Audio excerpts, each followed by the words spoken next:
पाकिस्तानी बैन-अल-अक़वामी तल्लुक़ात के स्कॉलर अहमद हसन अल-अरबी ने हाल ही में एक वीडियो पैगाम में अमरीकी मीडिया ग्रुप CBS और भारतीय मीडिया नेटवर्क के मुबैना गठजोड़ और पाकिस्तान मुखालिफ प्रोपेगेंडे को बेनकाब किया है। अल-अरबी ने अपने वीडियो में इन मीडिया ग्रुपों पर मुनज़्ज़म अंदाज में पाकिस्तान मुखालिफ प्रोपेगेंडा चलाने के शवाहिद पेश किए हैं। पाकिस्तानी स्कॉलर के मुताबिक भारत ने झूठा वावला खड़ा करते हुए ये तासुर देने की कोशिश की कि पाकिस्तान ने ईरानी जंगी तैयारों को अपनी एयरबेस पर रुकने और ऑपरेशनल सहूलत फराहम की।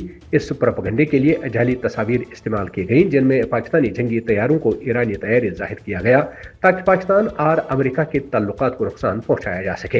अहमद हसन अल-अरबी ने मजीद इंकशाफ किया कि CBS ने पहले भी मशकूक और झूठी खबरें नशर की हैं। उनके मुताबिक 2025 में पहलगाम फॉल्स फ्लैग ऑपरेशन और भारत के ऑपरेशन सिंदूर के दौरान लाहौर बंदरगाह के कब्जे की खबरें, जो हकीकत में वजूद ही नहीं रखती, CBS ने नशर की थी।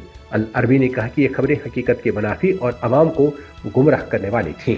अल-अरबी ने बताया कि CBS पैरामाउंट ग्लोबल की मिल्कियत है और इसके तिजारती व मीडिया रवाबित भारत की रिलायंस इंडस्ट्रीज से जुड़े हुए हैं, जो भारतीय वज़ीर-ए-आज़म मोदी के करीबी दोस्त मुकेश अंबानी की मिल्कियत है।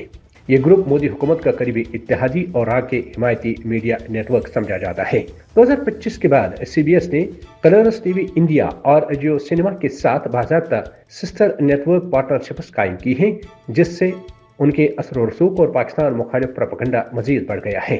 अल-अरबी के मुताबिक ये सिलसिला न सिर्फ खबरों को मुनज़्ज़म अंदाज में मसख करने पर मबनी है, बल्कि पाकिस्तान के आलमी ताल्लुकात को नुकसान पहुंचाने की कोशिश भी है। इस वीडियो के जरिए अहमद हसन अल-अरबी ने आलमी सतह पर यह पैगाम दिया है कि मीडिया की आज़ादी के नाम पर बाज़ अवक़ात तिजारती और सियासी मफादात की बुनियाद पर झूठी खबरें फैलाई जाती हैं और अवाम को सच से दूर रखने की कोशिश की जाती है।